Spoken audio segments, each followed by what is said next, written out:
Nilalang na ginagamit ang buhok sa pangbiktima.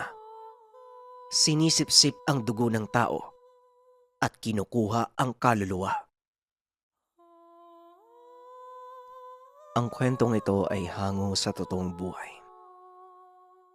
Mula ito sa isa nating kabayan na itago na lang natin sa pangalang Pato. Taong 1989.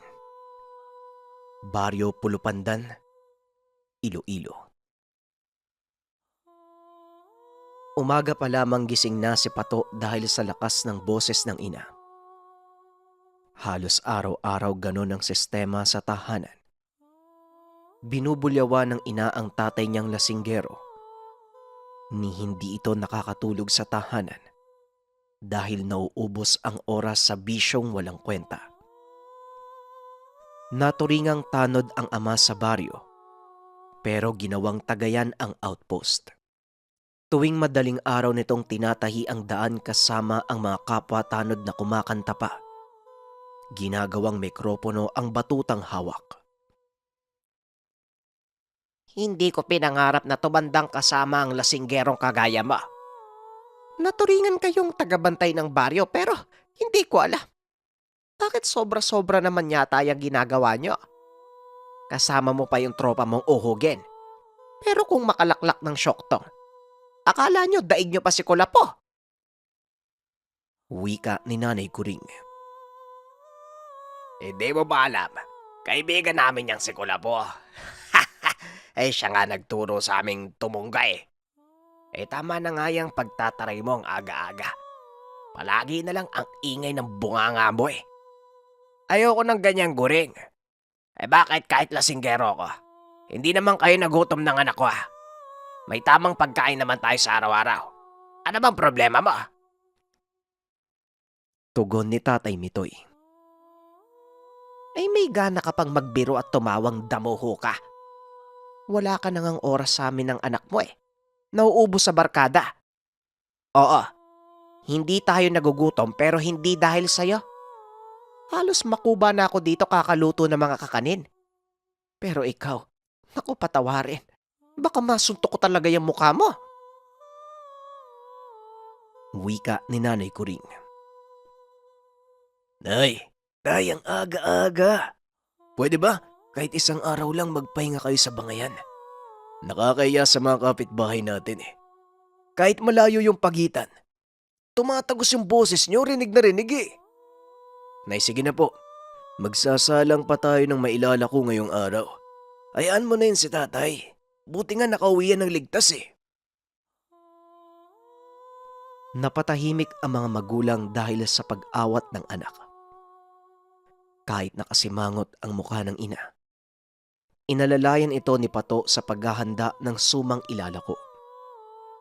Hindi na pinansin pa ng ama ang mga sinabi ng asawa. Bumalik na ito sa higaan. Tanghaling tapat na ito kung magising araw-araw. Habang ang mag-ina naman, nagtutulungan kung paano mairaos ang buong araw. Hindi gaano kalakihan ang kinikita sa pagtitinda ng kakanin. Kaya tumutulong na din sa paghahanap buhay ang binata. Tumatanggap ng ibang trabaho si Pato. Madalas itong sumasama sa mga mang-uuling na nag-iipon ng mga kahoy para ibenta. Tumatanggap din ang binata ng mga taong gustong magpaigib ng tubig. Lalo na't ng mga panong ito, hindi pa uso ang poso. Tubig tabang lamang. Galing sa talon ang pinag-iigiban ng binata at ng buong baryo. Anak, pakiusap ko lang sa'yo ha. Alagaan mo ang sarili mo. Ang bata mo pa para sa mabibigat na trabaho. Nga pala, huwag ka masyadong magpapagabi. May kumakalat na balita sa baryo natin. Eh kawawa naman yung batang natagpuan malapit dito eh. Ang sabi, mukhang sinakal daw gamit ng alambre. Pero ang ipinagtataka ng mga nakakita, parang tuyong-tuyo daw yung balat. Wika ni Nanay Gloring. Si nanay naman, kung saan-saan ka po namumulot ng storya eh. Yung anak ng mananoba po ba yung sinasabi nyo? Baka po nagpakamatay yun. Hindi kaya nasabit sa baging o kung ano man. Alam niyo naman pong nasa bundok at mabato ang lugar natin. Sa kanay, si tatay ang pagsabihan niyo. Naku, delikado yan pag nagkataon. Kung sa bagay, parang wala naman siguro magtatangga sa buhay niya kung sakali. Ewan ko dyan kay tatay. Kailan kaya yan magbabago? Tugon ni Pato. Anak, alam kong hindi na maganda ang pagsasama namin ng tatay mo. Pero kahit ganyan yan, kahit mukhang walang kwenta, tatay mo pa din yan at asawa ko.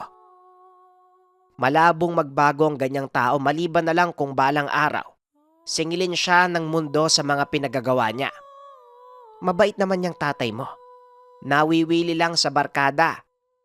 Manalangin na lang tayo na matauhan siya. Wika ni Nanay Guring. Magtatanghaling tapat ng matapos sa pagluluto ng biko ang mag-ina. Madalas, kasama ni Nanay Guring ang anak sa paglalako. Iniikot nila ang buong baryo maubos lang ang mga paninda. Mag-aalas 4 noong madaanan nila ang bahay ni Aling Kuni. May mga nakailerang galon sa bakuran nito. Tila naghihintay ng mauutusang mag-igib. Nakangiting pumasok ang mag-ina at nagtawag. Tiyempo namang nakatambay ang alis sa tapat ng pinto ng bahay. Ay salamat sa Diyos at napadaan kayo ha. Pato, may gagawin ka ba? Magpapaigib sana ako eh. Kanina pa ako nag-aabang ng taga-igib pero parang madalang ngayon ang mga pwedeng utusan. Ang hirap talaga ng lugar natin sa tubig ano. Kanina pa ako naghahantay eh. Wala si Rene. Parang abala yata. Wika ni Aling Kuni. Ay nako, parang alanganing oras naman ako ni. Pwede bang bukas na lang ng umaga? Anak, medyo marami ang galon, baka abutin ka ng gabi. Wala ka pa namang kasama. Hindi din kita masasamahan anak, may paninda pa tayo. Tugon ni Nanay Guring. Aling Kuning, kung ayos lang po ba, hatiin ko muna yung mga galon. Babalikan ko na lang po bukas yung mga natira. Ayos lang po nay, may padyak naman si Aling Kuning eh. Mabilis lang po yan, saka sayang naman po. Pandagdag kita ngayong araw. Tugon ni Pato. Ay basta, pag nakita mong padilim na umuwi ka kaagad.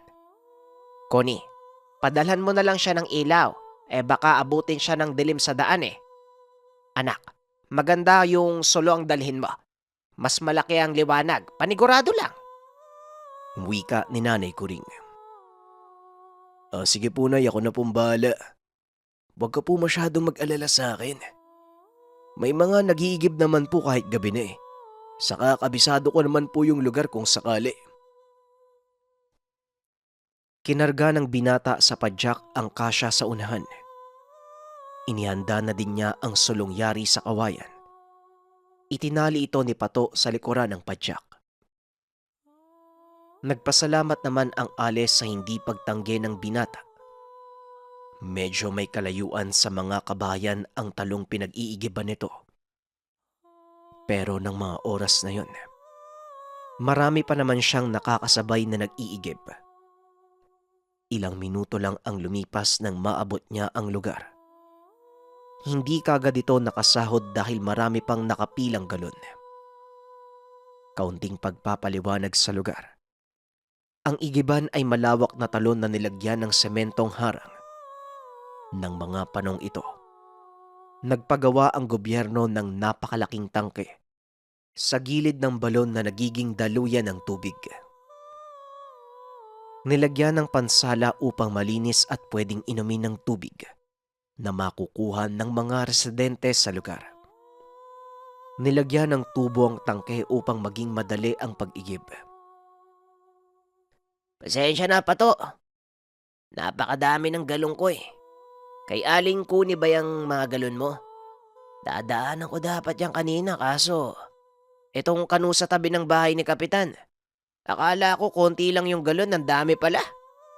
Halos kalahating araw na ako dito, pabalik-balik. Wika ni Rene. Ayos lang. Wala ka po bang katulong dyan, Mang Rene?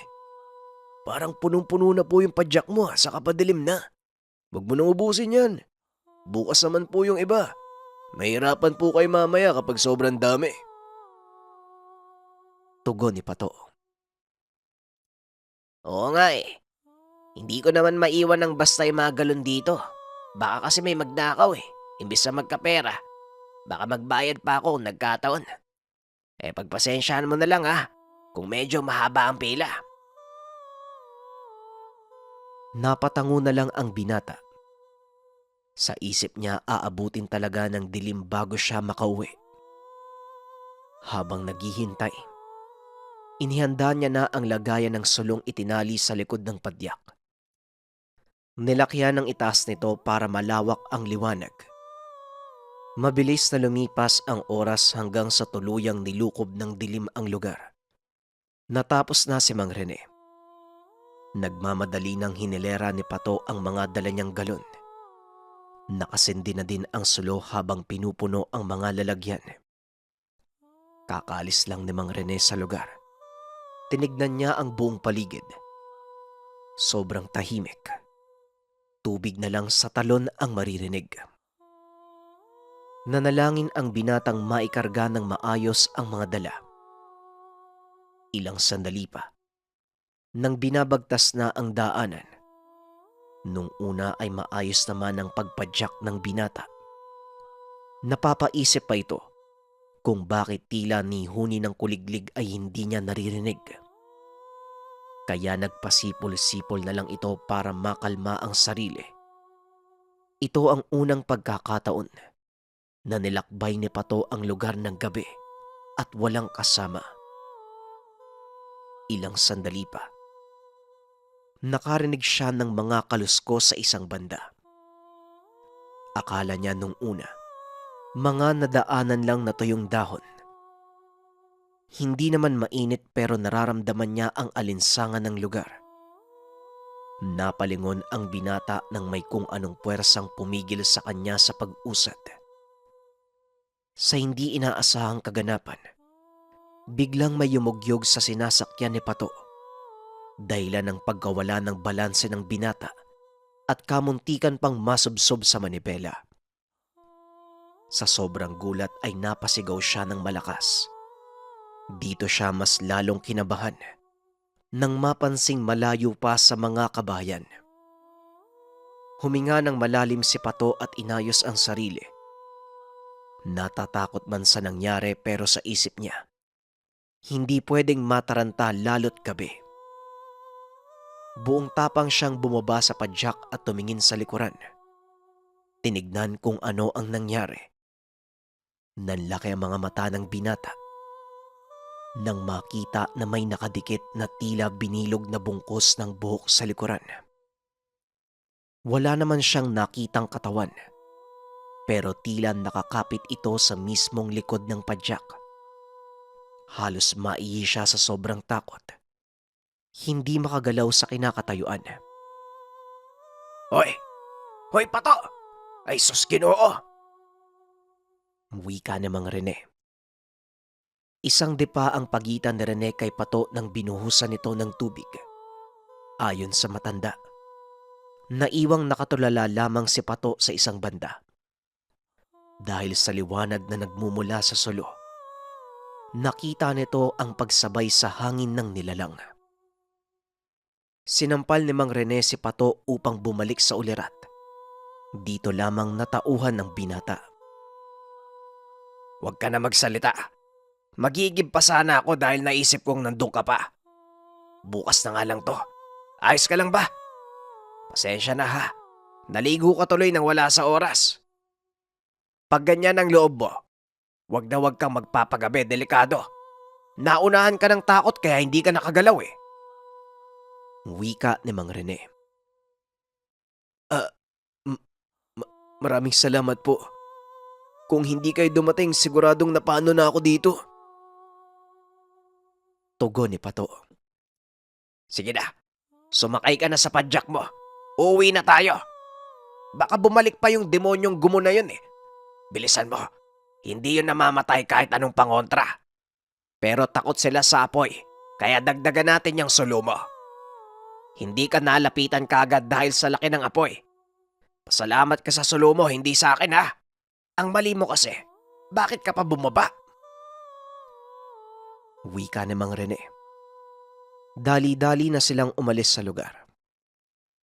Dahil malapad ang daanan, sinikap nilang magsabay sa daan upang walang mauuna o mahuhuli. Pareho silang kinakabahan na baka muli silang balikan ng nilalang.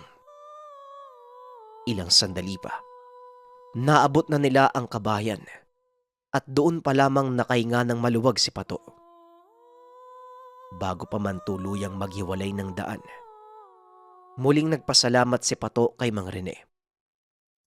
Hindi niya makakalimutan ang pagtulong ng kaibigan. Dinaan niya ang padyak ni Aling Kuni at kagad na nagpasalamat. Hindi pa tapos ang pag-iigib dahil may natira pang mga galong hindi naikarga, kaya hindi na muna ito naningil ng bayad. Hindi na nagkwento pa ang binata sa mga nangyari, bagkus ay nagmadali na itong umuwi. Nagulat pa si Nanay Guring nang makita na basang-basa ang anak. Nagmamadaling kumuha ng tuwalya ang ina upang makapaglinis at makapagpalit ito ng damit. Ano bang nangyari sa'yo, anak? Bakit parang basang-basa ka? Nagbuhat ka ba ng galon ng tubig? Naligo ka ba? Bawal pa namang magtampisaw doon. Magagalit ang ibang nag-iigib. Halika nga, maupo ka nga muna dito. Sabay na tayong kumain. Lumayas na naman yung lasinggero mong tatay. Wika ni Nanay Guring. Nay, totoo po yung sinasabi niyo eh. May halimaw po na gumagala tuwing gabi. Kamuntikan na nga po ako, mabuti na lang. Naabutan ako ni Mang Rene. Kung hindi siguro, patay na ako ngayon. Tugon ni Pato. Anong halimaw yung sinasabi mo? Saka, bakit meron kang pasa sa pisngi? Galing ba yan doon sa halimaw? Nako na ba, ano bang nangyari? Tugon ni Nanay Guring. Habang kumakain, pinaliwanag ng binata ang lahat. Maging ang ina ay hindi makapaniwala ngunit dahil sa pananamlay ng anak at pasa mula sa sapak ni Rene. Kagad naman itong napaisip na hindi gumagawa ng kwento ang binata. Ayon pa dito, kailangan ng maabisuhan ang lahat ng mga taga-baryo sa gumagalang halimaw. Maghahating gabi. Hindi makatulog si Pato. Bumabalik pa rin sa isipan ang mga nakita. Pakiramdam niya tila napakaalinsangan ng kwarto. Kahit anong balikwas ay hindi pa rin siya dinadalaw ng antok. Samantalang ang ina ay tulog na sa kabilang kwarto. Habang ang tatay naman, hindi pa rin bumabalik ng tahanan. Bumangon ang binata para sana kumuha ng tubig sa kusina.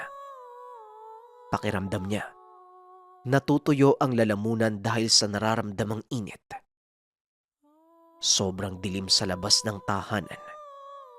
Binuksan niya ang gasera habang hawak ang basong may tubig. Muli niyang narinig ang pamilyar na tunog. Tila naapakang mga tuyong dahon.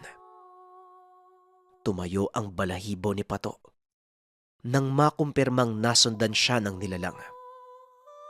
Nakasarado naman ang buong tahanan pero hindi nagpakampante ang binata. Naalala niya ang sinabi ni Mang Rene na hindi makakalapit ang nilalang kapag may hawak na apoy. Dali-dali niyang ginising ang ina. Sinindihan ang lahat ng gasera. Bakit ba? Ano bang nangyayari, anak? Parang susunugin mo yung bahay natin ah. Ang dami mong sinindihan. Wika ni Nanay Guring. Nay, wag po muna kayo mag-ingay. Nandito po siya. Naramdaman kong nasundan ako ng halimaw eh. Kung sana lang nandito si tatay, Kahit papaano may aalalay sa atin eh. Kung manghingi man tayo ng tulong, baka mapagkamalan tayong nasisiraan ng ulo. Ganito ang gagawin na ya. Huwag na muna tayong matulog sa kwarto. Dito na lang tayo sa sala para mas makita natin kung sakaling may pumasok. Tugon ni Pato. Manalangin na lang tayo, anak. Kung gugustuhin ng nilalang na pasukin tayo, dapat kanina pa. Kita mo naman yung bahay natin, oh. Madaling pasukin. Mas natatakot ako dyan sa mga sinisindihan mo eh. Baka masunog ang bahay natin. Pinatahimik muna ni Pato ang ina dahil sa mga halakhak na naririnig. Papalapit ito sa tahanan. Napailing na lang ang binata nang makumpirma na ito ay walang iba, kung hindi ang tatay na may kasama na 2 kaibigang tanod. Nagkakantahan pa ang mga ito sabay ng mga nakakalokong halakhakan. Biglang natigil ang ingay ng tanod habang papalapit sa lugar. Pagpasok pa lang nila sa bakod, kagad bumungad sa kanila ang bungkos ng buhok na tila nag-iintay sa kanilang pagdating. Dala ng kalasingan. Imbis na matakot ay tumawa ang tatlo. Pare, kita mo yan? May aswang sa bahay namin, no? Ano? Ang lupit, no? Pati bahay namin may rumuronda. Huwag kayo matakot. Asan ba yung pansindi mo? Hoy, akala mo matatakot kami? Nagkamali ka yata ng pinuntahan. Lumapit ka ng... Hindi na natapos ng ama ang pagsasalita. Bigla itong pinaluputan ng mga hibla ng buhok sa leeg. Dahil sa liwanag ng gasera na nagmumula sa loob ng tahanan, kitang-kita ng 2 mga kasama nito. Lumabas ang dila ni Metoy dahil sa higpit ng pagkakapalupot ng buhok. Nataranta ang 2. Tanging sigaw ng tulong ang nasambit ng mga tanod. Kagad namang lumabas si Pato upang saklolohan ang ama. Bit-bit ang gasera. Inihagis niya ito sa bungkos ng mga buhok. Hindi man lamang ito ininda, mas lalong humigpit ang pagkakasakal sa ama. Habang si Nanay Guring lumabas ng tahanan habang may dalang itak. Ginamit pang taga sa buhok na nakapalupot sa leeg ng asawa. Ang takot ni Nanay Guring ay napalitan ng pagiging desperado. Ayaw niyang mamatay ang asawa. Samantalang ang 2 tanod naman ay walang nagawa. Nanatiling nakatitig habang unti-unting namamatay ang kaibigan.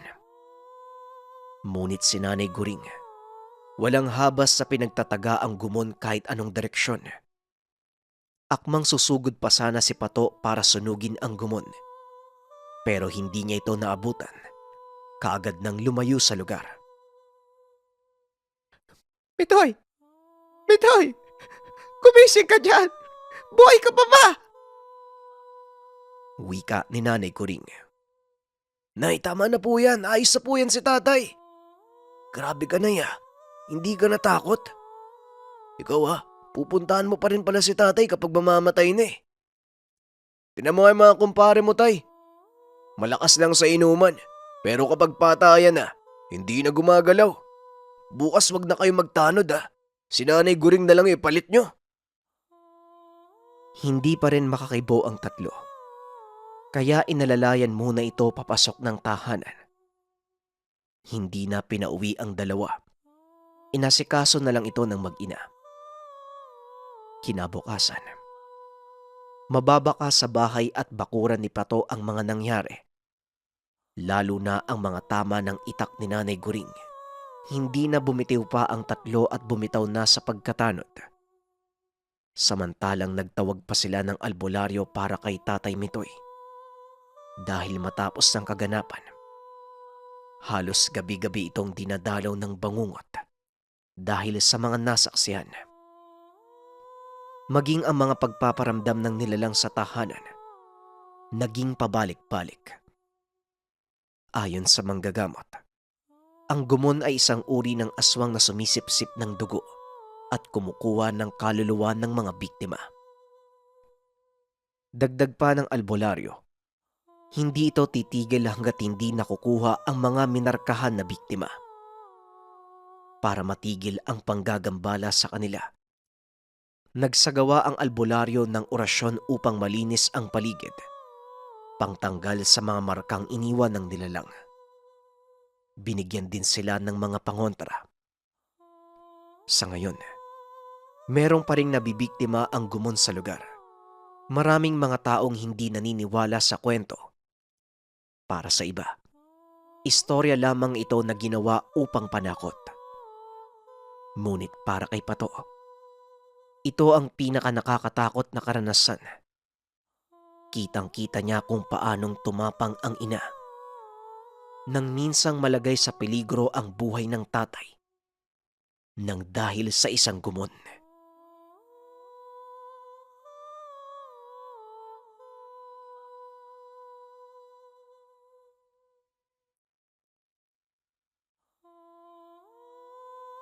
Ang kwentong ito ay hango sa totoong buhay. Mula ito sa isa nating kabayan na itago na lang natin sa pangalang Pai. Taong 1975, probinsya ng Iloilo. Alas 4 pa lamang ng umaga, gising na si Pai at nagsisimula ng magluto. Dahil maagang umalis ang amo para pumunta sa sariling tindahan sa bayan.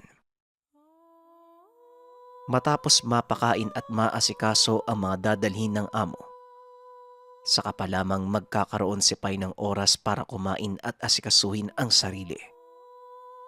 Kilala ang binata sa barangay dahil siya lamang ang tanging namamasukang sa among si Salve.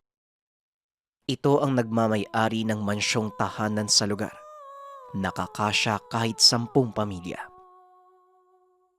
Samantalang si Pai naman, simula nang mawala ang ina sa edad na 10 taong gulang, nanilbihan na ito kay Salve. Halos 15 taon na siyang naninirahan sa mansyon, kaya komportable na ang binata. Hindi naman mahirap na mangamuhan kay Salve dahil nag-iisa lamang ito sa buhay kaya halos walang masyadong ginagawa ang binata. Sa tagal ni Pai na naninirahan sa tahanan ni Salve, hindi na iba ang turing sa kanya at sa katunayan, mismong ang amo na ang nagsabing halos kapatid na ang turing nito sa kanya. Isang araw, nagpaalam si Salve sa katulong na hindi siya makakauwi sa mga susunod na araw dahil luluwas ito ng probinsya. Kaagad namang tumango si Pai. Nagwikang siya na ang bahala sa tahanan. Dahil mag-isa lamang ang binata, alas 5 pa lamang ng hapon ay lumabas na ito ng tahanan upang kumuha ng mga dahon ng saging at ligaw na pusa. Nagdala rin ang binata ng isang sako para kung sakaling makahuli ng baboy ramo ay dito niya ilalagay. Dahil may kalayuan ang bundok na pinuntahan, madilim na nang makauwi sa tahanan si Pai. Habang naglalakad, may isang kapitbahay na tumawag sa kanya. O Pai, may dala ka na namang mga dahon na. Ano bang gagawin mo dyan? Pati pusa hindi mo na pinapalagpas. Pambihira ka talagang tao ka. Wika ng lalaki sa kanto. Hindi naman ito pinansin ni Pai. Mas binilisan ang paglalakad. Sa ilang taon niya itong ginagawa, hindi pa rin nagsasawa ang mga tao sa kakatanong sa kanya. Ngunit ni isang beses, hindi ito sumagot sa lahat ng gustong umusisa dahil kung ano man ang ginagawa ay para lamang ito sa amo. Nang makapasok na ng tahanan, kagad niyang sinara lahat ng bintana at pintuan.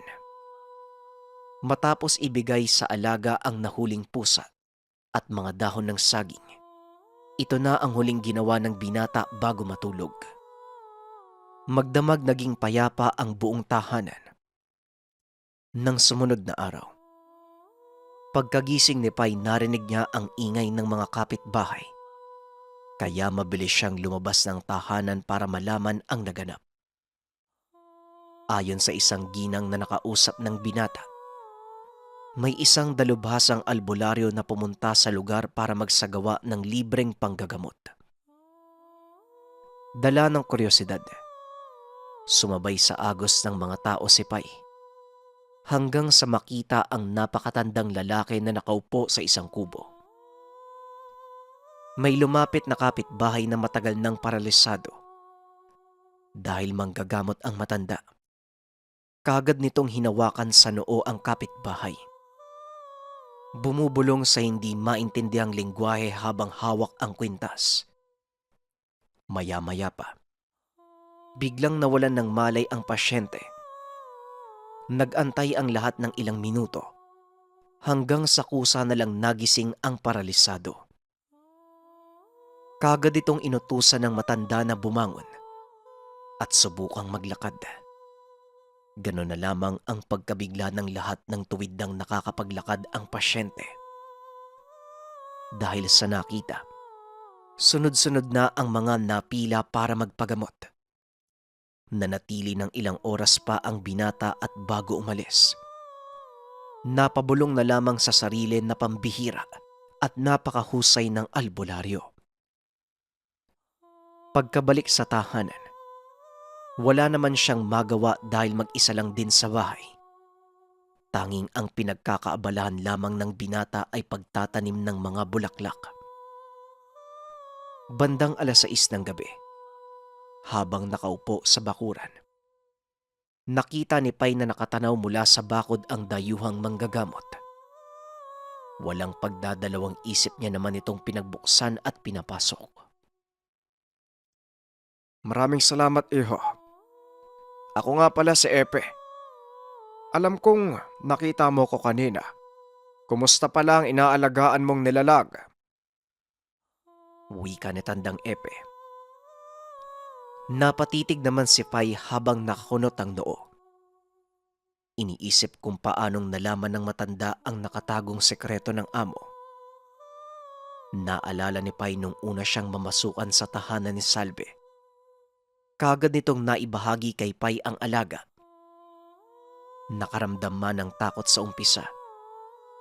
Ngunit sa paglipas ng panahon ay hindi na bago sa binata ang mga nilalang. Tinuring niya ito na tila karaniwang alagang hayop.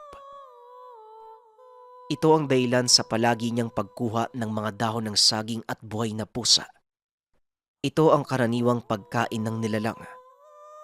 Sa tagal ng pangangalaga dito, ni isang beses ay hindi niya ito nakitang nagpalit ng anyo. Nagmaang-maangan na lamang ang binata na wala at hindi niya alam ang sinasabi ng matanda. Nais lamang ng binata na protektahan ang amo sa anumang pakay ng matanda. Hindi mo naman kailangang itago sa akin, iho. Kaibigan ko ang magulang ng nanay mo noong dalaga pa lang siya. Pero dito sa mundong ibabaw, hindi talaga mawawala ng pagsubok. Maayos naman ang lahat hanggang sa isang araw. Bigla na lang nag-away ang tiyahin at nanay mo dahil sa pamanang makapangyarihang bertod ng lolo mo. Isang gabi, naabutan na lang ang nanay mo na wala ng buhay. Puro kalmot at kagat at halos wala nang natira sa lamang loob.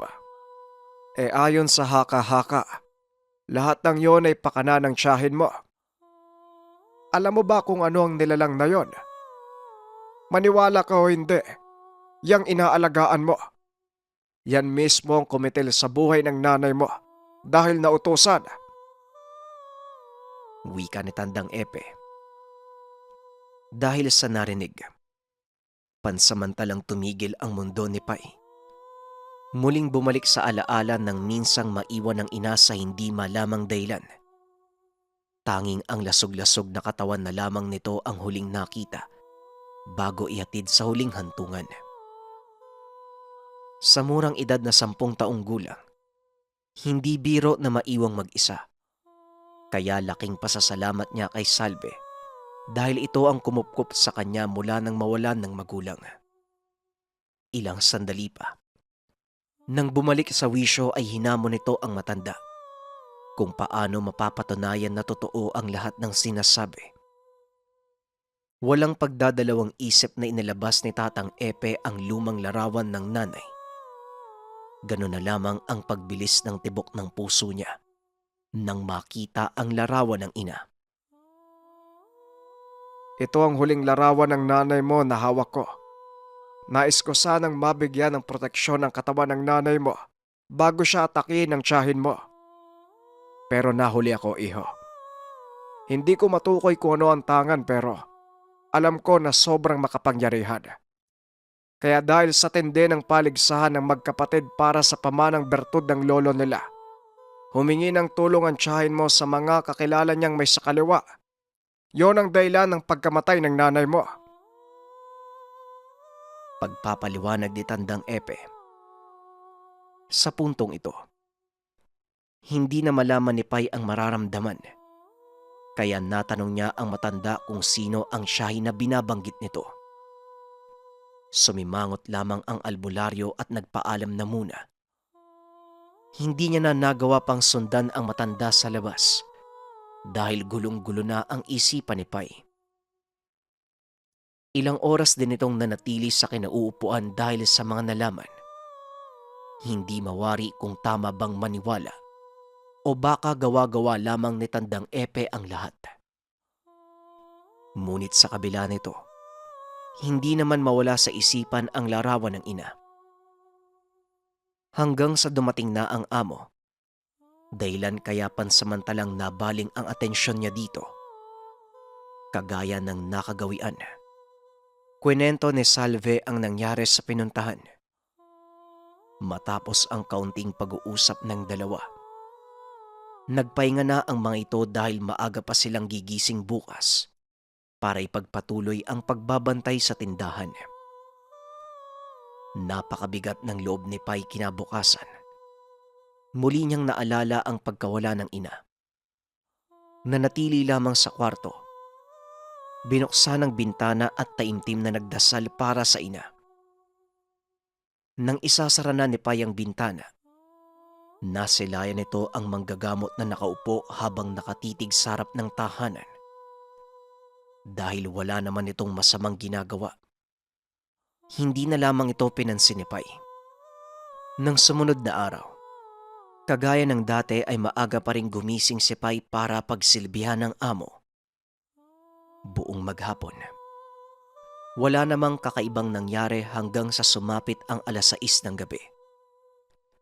Muli niyang nasilayan ang manggagamot na umaaligid sa tahanan.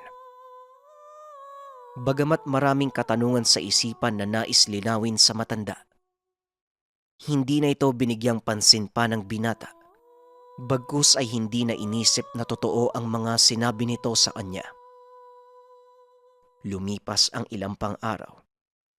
Patuloy pa rin sa panggagamot si Tandang Epe sa lugar. Ngunit hindi naman ito tumigil sa pagmamanman sa tahanan ni Salve kada sasapit ang 6:00 ng gabi.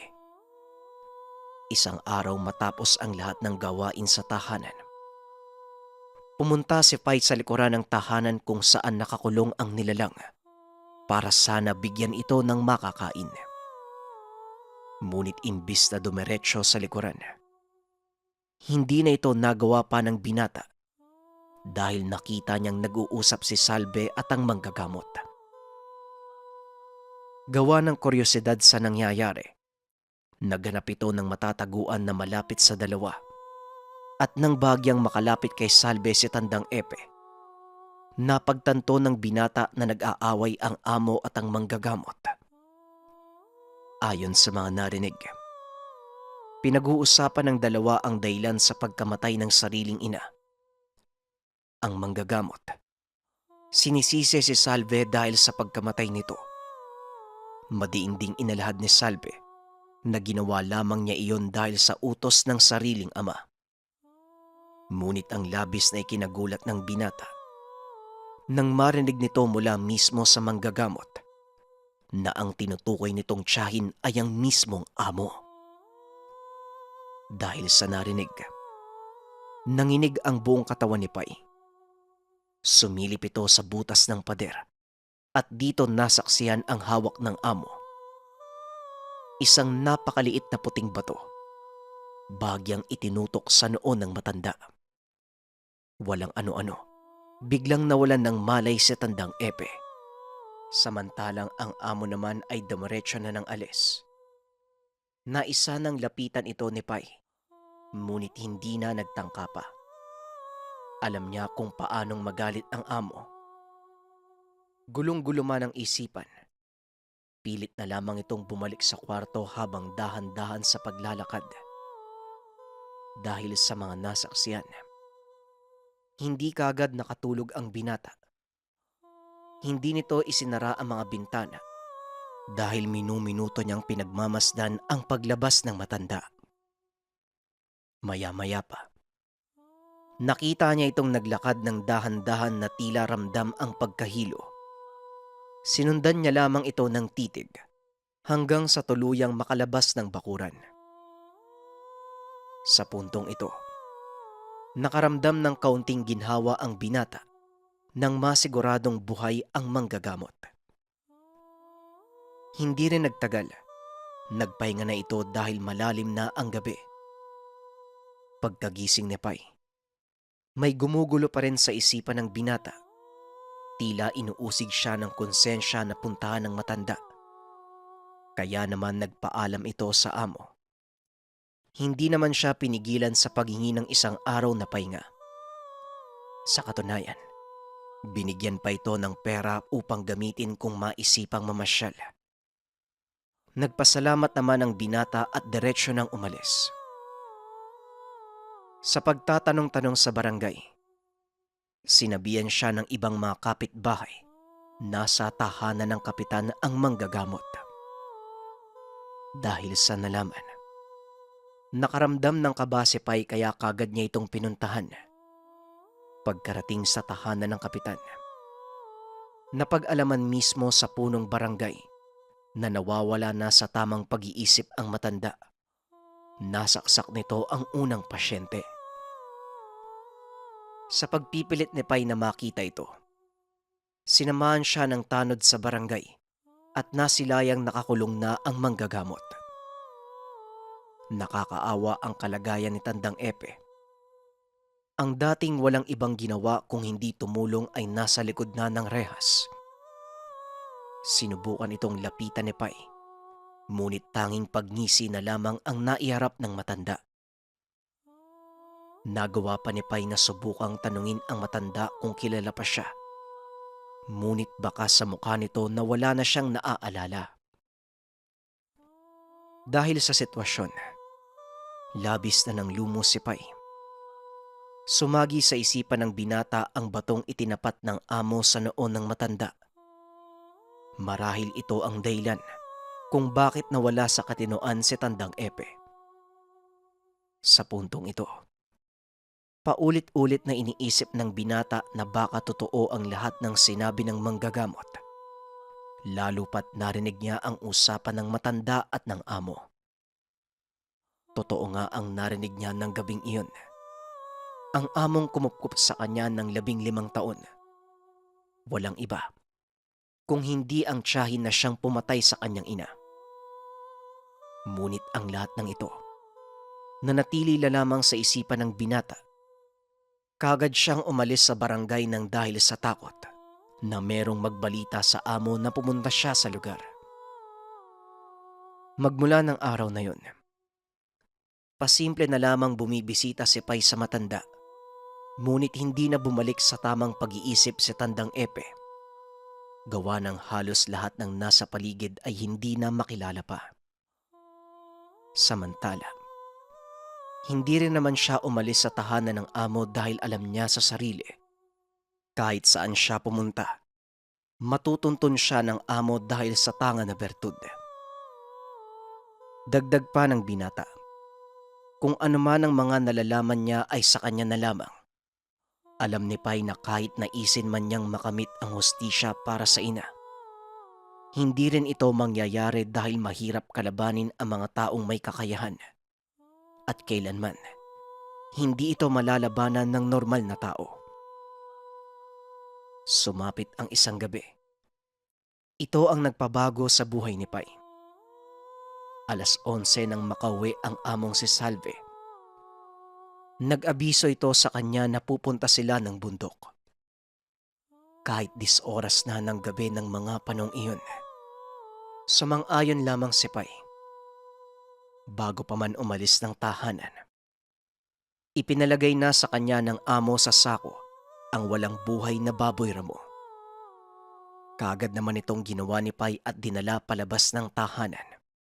Pagkarating nila sa kabundukan, naroon na ang alagang nilalang ng amo, habang ang dalang baboy ramo naman ipinalatag ni Salve sa gitna ng 2 puno ng balete. Magkatabi ang amo at ang nilalang sa harapan ng baboy ramo. Samantala, inalabas na ni Salve ang bertud. Ito ang tinapat niya sa noo ng albularyo. Nagsimula ng magdasal si Salve. Samantalang ang nilalang namang kasama may ibinulong sa hangin. Dahilan para mag-iba ang oras sa lugar. Maririnig ang iba't ibang huni ng mga insekto. Sumapit na ang 12:00 ng gabi. Dito nagpaikot-ikot ng napakabilis ang nilalang. Nang matapos ay tumingala sa kalangitan. Umangil ng malakas habang nagpapalit ng anyo. Sa puntong iyon, dito lamang unang beses na nakita ni Pai ang ganitong itsura ng nilalang. Ang hugis ng katawan nito ay kapareho sa tao, ngunit meron itong 2 sungay. Ang mga mata ay kulay pula, nanlilisik. Samantalang si Salve naman ay patuloy lang sa pagdarasal. Nahinto lamang ito nang lumuhod sa harapan ng amo ang nilalang. Ilang sandali pa lumapit si Salve kay Pai.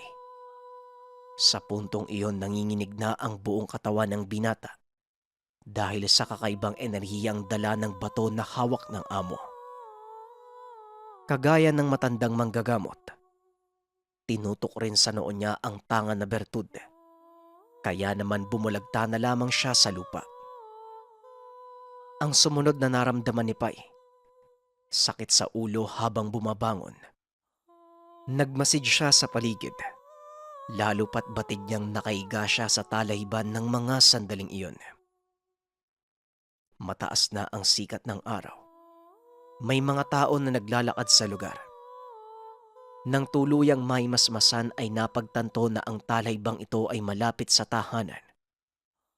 May nakapansin sa kanya na kapitbahay.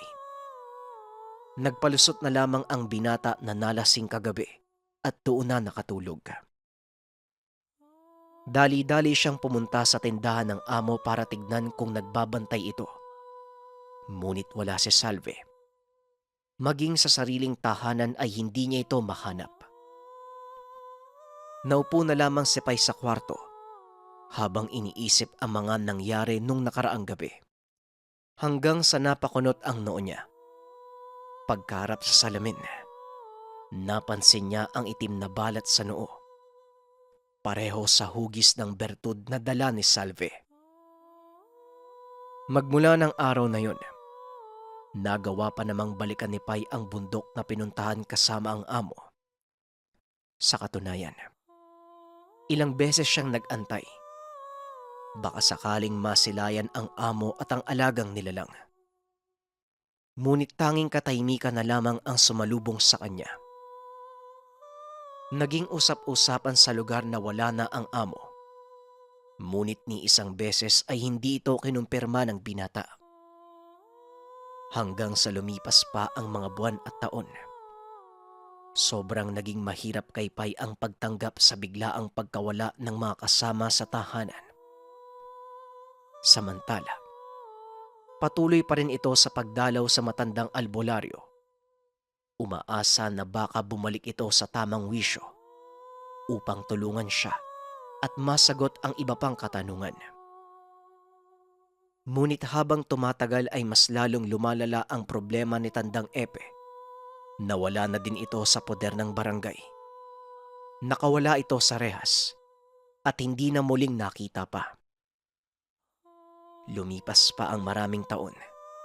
Si Pay na ang nagmamay-ari ng mansyon dahil ni isang kamag-anak ay wala nang bumawi sa tahanan. Marami man na nagsasabing maswerte siya dahil walang kahirap-hirap na nakuha ang yaman. Ngunit lingid sa kaalaman ng taong baryo, matindi ang naranasan ni Pay sa tiyahing si Salve. Maraming salamat sa pakikinig ng ating kwento. Kaunting opinyon, hindi ko masasabi kung swerte ba tong si Pay o hindi eh. Kasi kung titignan natin, napakasaklap nung nangyari sa kanya. Yung taong akala niyang kumupkup sa kanya sa loob ng maraming taon, yun din pala yung taong pumatay sa magulang niya. Kayo ba mga kabayan, sa palagay nyo, swerte ba siya o hindi? Share nyo naman sa comment section ang inyong opinion. Muli maraming salamat sa pakikinig ng ating kwento. Paalam. Alagang Sigbin at Bertud sa kaliwa kontra sa manggagamot. Sino ba namang mag-aakala na mababaliw ang isa sa kanila?